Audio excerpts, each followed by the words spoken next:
ahora, Señor. Padre, toma nuestra familia, nuestros hijos. Permítenos disciplinarlos, corregirlos en amor, en sabiduría. Aunque sean grandes, aunque sean pequeños.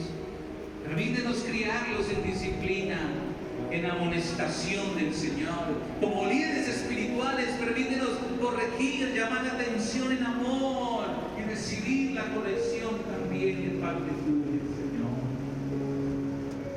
Padre, gracias. Levanta su oración y dígale: Señor, obra en mi vida, Padre. Transforma mi vida a tu imagen, Señor. Perdóname cuando no he recibido la disciplina. Cuando he sido terco, soberbio, arrogante y más bien me he corrido el camino. No he soportado la disciplina, he sido terco y he perseverado en mi maldad. Perdóname, Señor, ayúdame a escuchar tu voz, a venir a ti con arrepentimiento, a bajar mi corazón, a ser levantados por la gracia tuya.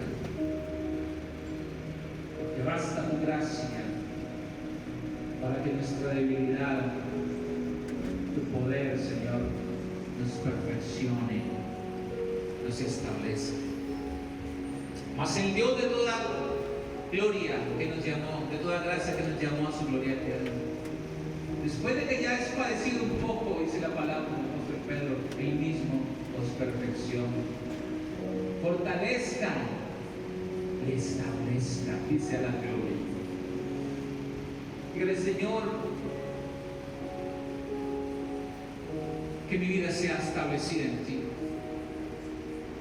que mi vida sea moldeada, que esta iglesia, Padre, esta comunidad sea moldeada, no a este mundo, sino a tu palabra.